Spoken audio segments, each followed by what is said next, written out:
In this video, we are going to discuss on design of dog-legged staircase. Honestly speaking, in all of the syllabus, design of staircase will be there, but specifically in your syllabus, only dog-legged staircase is asked. So, we'll discuss about a general idea of staircase. Staircase is a structural member where it is used to have an access between floors. It consists of a sloped slab, right, and thereby you have steps which are constructed monolithically or with a brick masonry after having the slab. The slab is called as a waist slab, W-A-I-S-T, waist slab, and over to it you have a tread and you have a rise. Normally tread is kept at 200 to 150 mm in public residential buildings, whereas in residential buildings, whereas in public buildings it is kept 200 to 300.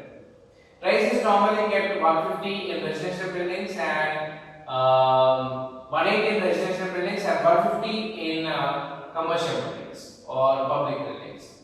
So in waist slab, the live load is very much important in the calculation, and the live load as per 875, it is said to take 3000 kN per square meter if it is a residential staircase, and if the same residential staircase is supported on only one side, the steps are supported on one side and the other step is free like cantilever, then you have to consider 1300 kN at the free end in order to calculate the bending moment.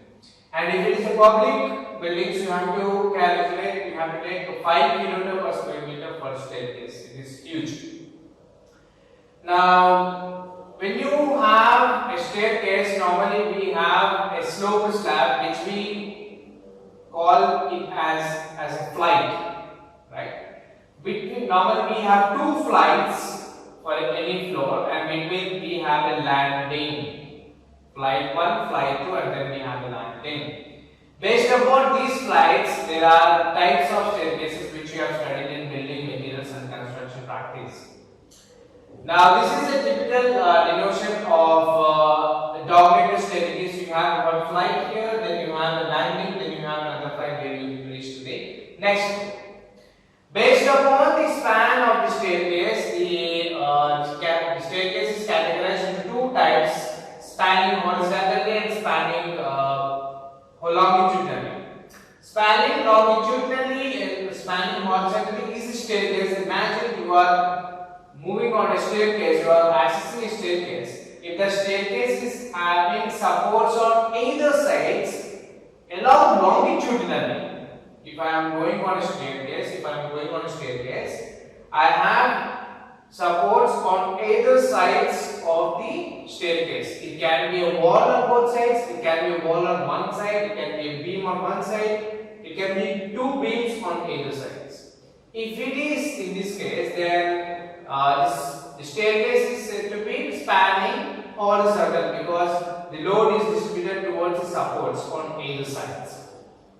In not all cases this happens. There are some staircases where load is not distributed along horizontal axis and it is distributed on longitudinally. You have a landing beam or you have a plinth beam, then you have a landing beam. You have a slab here. There are no supports on either sides of the staircase. So these kind of staircases are categorized as spanning longitudinally. Our college is the best example. All our residential buildings are categorized as spanning longitudinally. Our college is categorized as spanning horizontally because the flight is having either sides the beam, right? So if I consider any the raise and tread of a slab, then if you consider this as a tread T, this has raise R, and if you know the inclination of the raise slab as theta, then the bottom if there is any beam on sides, then that is called as a stringer beam, right? And the main steel is provided along horizontally when the staircase is spanning horizontal like this, and distribution is still is provided along longitudinally, and distribution still whole weight is carried by the horizontal main still along. The very few important points which you need to remember is the calculation of dead load. In the calculation of dead load, your flight is in this portion, but you need to calculate the weight in this portion. In horizontal, you have to calculate through gravity. But when you are calculating in this way, the weight is coming through gravity, but you have the weight should come in this way, perpendicular to weight. So there is a horizontal area which you need to convert to this sloped area. For this, you need to calculate this. So the waste slab, which is a sloped slab, dead load in kilonewton per square meter you can calculate by W dash under root R square plus V square by D, where R is the rise, T is the tread, and W dash is the waste slab on inclined area. If this is the inclined area, if this is the weight which is coming, you have to convert to horizontal loading, right? In order to convert the horizontal loading, you have to multiply the inclined area with this factor. And inclined area is given by thickness multiplied by length 1 meter, breadth 1 meter into 25, that is dead load of RCC. That is W dash. Then you have steps, right? You have steps weight. This steps weight is taken as also a slab, but the slab thickness is considered as R by 2. The steps, whatever I have drawn here, the steps also is taken as a slab only of thickness R by 2, raised by 2. So raised by 2 into 1 meter length, 1 meter width into 25. So these two you need to remember when you are designing a dog-legged staircase, and we will do one problem on it. I'll dictate the problem.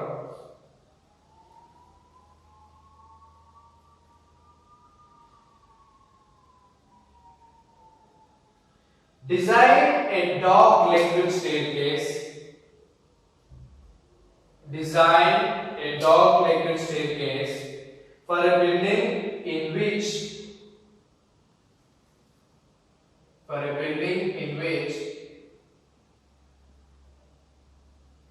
vertical distance between floors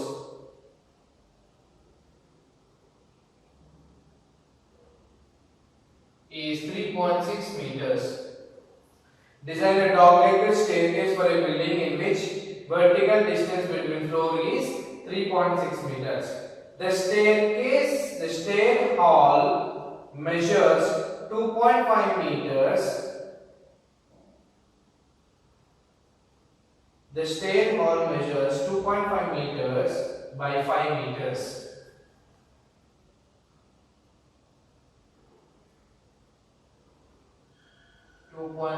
meters by 5 meters. So you have got a hall.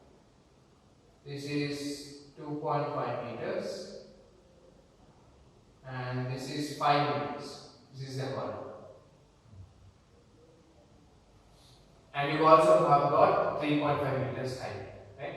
For this hall, you have to provide a dog-legged staircase. The live load may be taken as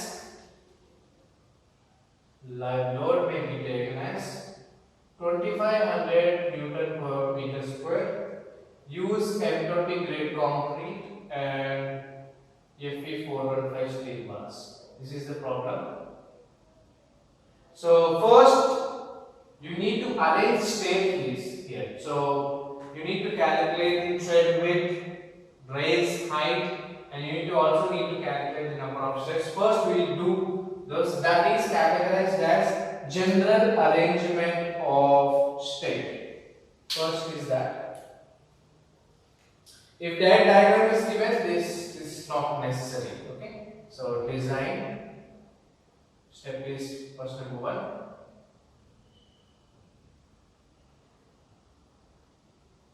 General arrangement of stairs, right? Now we need to assume a raise and tread. I am taking raise as 150 mm Normally it is taken that only, and tread as 250 mm. Right? So 150 is 6 inches and 250 is 10 inches.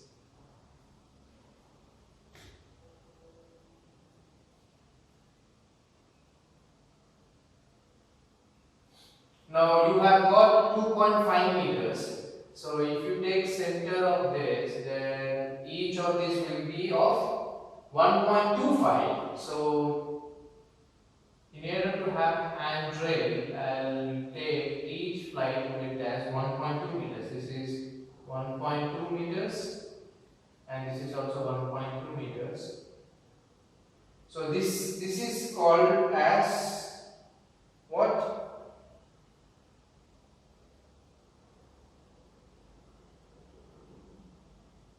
So as I said, this is called as flight. So taking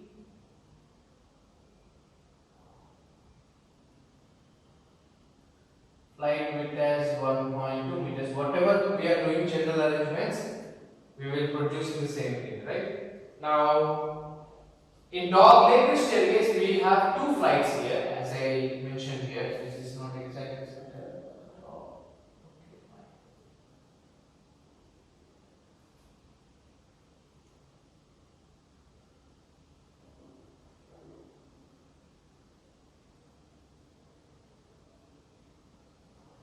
Right. So this could be the landing, and this is the flight. So this will be up, there we will have a turn, right? So you need to calculate number of steps required. So if I have landing, then what will be the height? So total height is 3.6 meters. Landing will be exactly half to it. So height of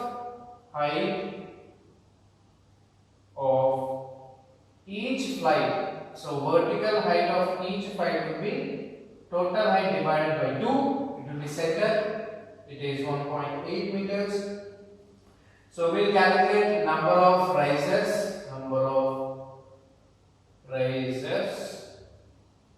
Required. Right. So total is 1.8 height. And each raise is 150, so 0.15. You will get number of raises as 12 numbers in each flight.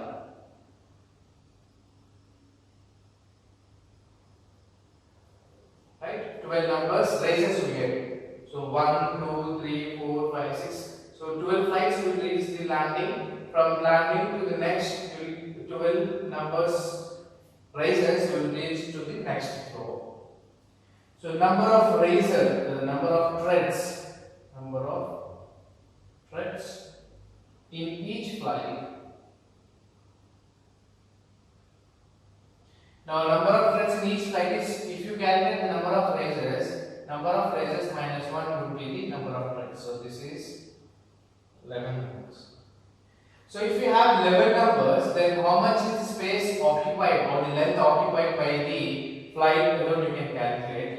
Now you can calculate space occupied by treads is given by 11 multiplied by how much is the tread you have taken? You have taken as 250 mm. So this could be 2750 mm. So which means each flight is 2750 mm. If this is 2750 mm, then this is 1.2 meters. I am taking this as 1.25 for comfortability. Normally 4 feet. How much this width is? The same width is kept normally. Whatever the width of flight is there, the same width for landing is also given. So as because this is approximately 1.25, if I take as the center, so that could be the same thing. And the balance to this is 2.75 meters and this is 1.25, total is 5. And if I deduct the balance, we will get as 1 meter, right? So I'll draw this thing here.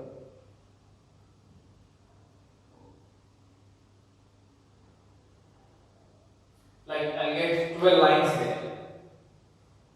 Right. Now I'll write down the design constants here.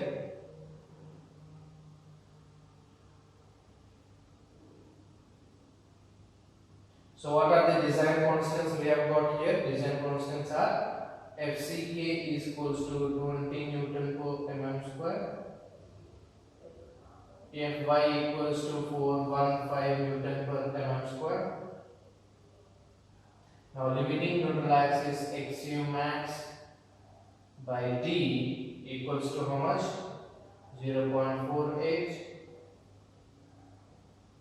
Fine. Now we will calculate the loadings next.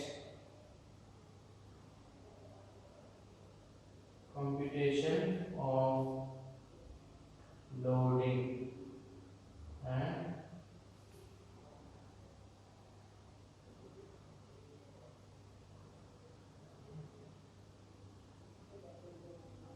computation of loading and bending moment.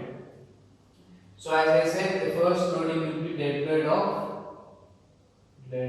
of waste slab.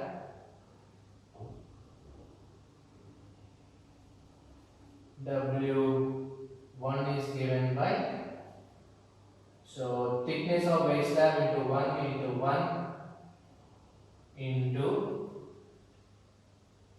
R square plus T square whole under root by T, this whole multiplied by 25. Now thickness we have not assumed. Now thickness, waste slab thickness is assumed based upon the span.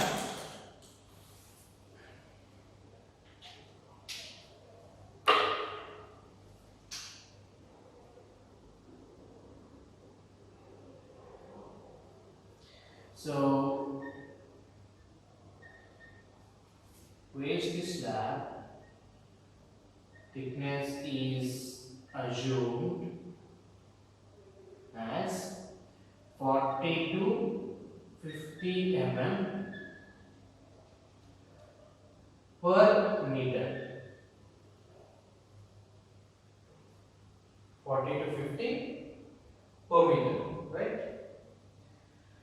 So here I am assuming as so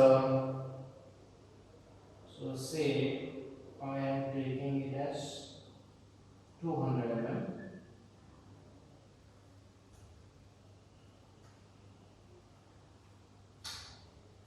per meter span. Per meter span. Now, how do you calculate this span is? Now you have to go to the IS code and you have to find out the effective span here. So I'll write down effective span calculations.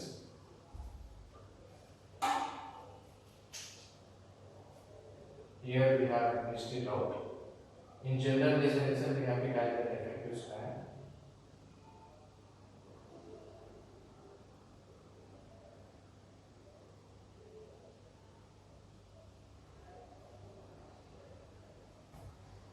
Effective span is given by going plus 1.25 is 1.25 plus 0.16 by 2. So this will give you a value of 4.08 meters. So say as 4.1 meters approximately. So the 5 meters is not the effective span, 4.1 meters is the effective span. Okay. So for every meter if it is 50 mm, then you can calculate 50 multiplied by 4 will become 200. Okay. So after calculation the thickness, so you know the thickness as 0.2 into 1 into 1 into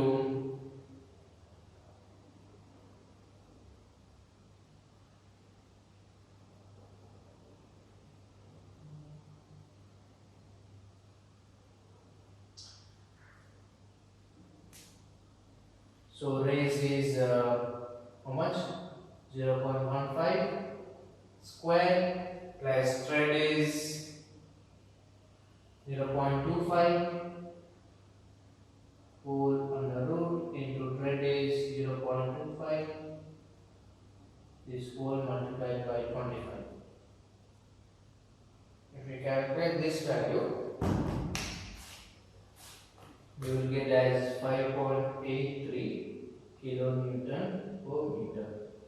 Now after calculating this dead load of base slab, you need to calculate dead load of steps. Dead load of steps can be calculated as raised by 2. So how much is the raise? Raise is 0.15 by 2 into 1 into 1 into 25. So this will give a value of 1.875 kilonewton meter.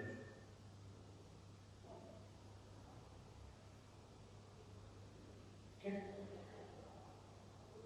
So total dead load, if you add both of them, you will get as 7.705 kilonewton meter.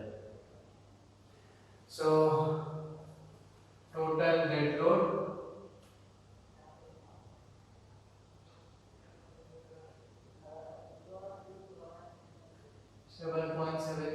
kilonewton per meter. Now on this dead load you have some kind of floor finishing, right? You always have a granite flooring or some floor finish. So floor finish we can assume as 0.1, and then we got live load. Here we need to add live load. Live load is how much? It is 2.5.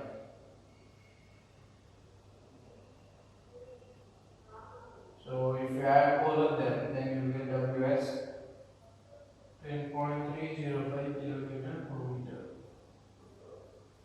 Now ultimate load is given by W is given by 1.5 into 10.305. We will get this value as 15.46 kilonewton meter. Now ultimate movement is equals to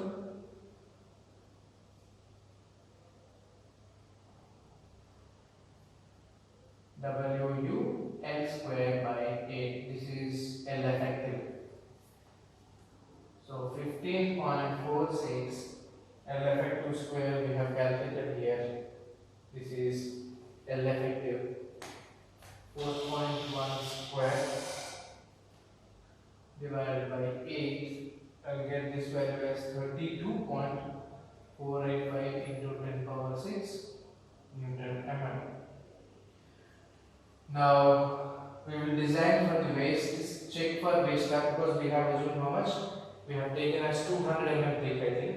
Yeah, we have taken 200 mm thick. We will check this 200 is good enough to take so. So check for waste slab thickness. We will assume it as a balanced section and we will calculate the thickness, right? So mu equals to mu lim equals to 0.36 FCK XU max by D into 1 minus 0.42 XU max by D into BD square. Now mu is 32.485 into 10 power 6.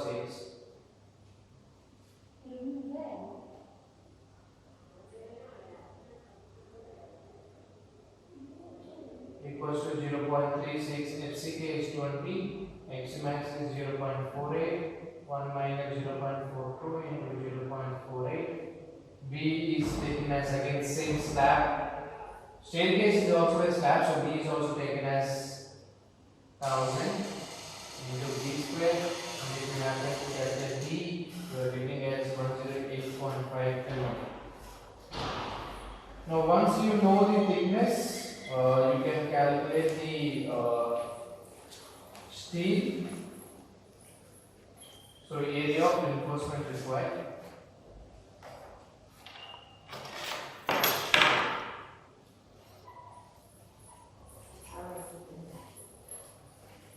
we'll use under reinforced section, so hence D probability is how much? D probability is 2 mm.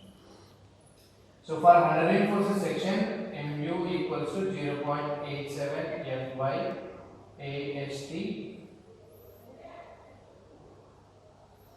D minus 0.42 XU. You can also use clause number G1.1 equation number C. A is for the neutral axis, B.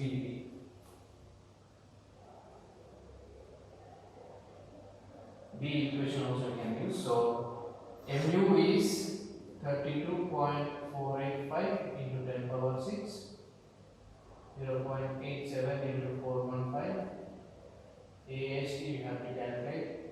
D minus 0.42 into D, you already know how much is this, 200.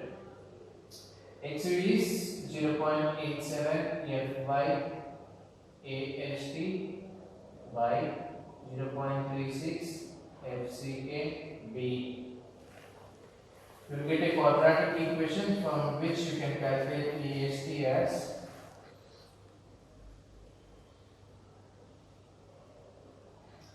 836.3 mm square. Spacing you can calculate by using, because 800 it meant I am using 10 mm diameter bar, and pi by 4 n square divided by 836.3 into 1000. You will get the spacing as 0.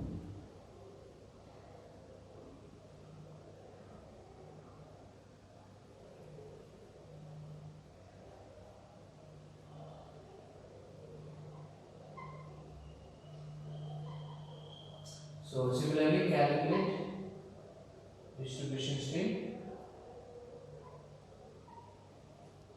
Right? Distribution stream is 0.12% of gross area. Right? So we'll discuss about, after doing this, we finish, you have calculated the area of reinforcement also. We'll discuss about the detailing part in a separate diagram. Right? I'll show you when class is in progress.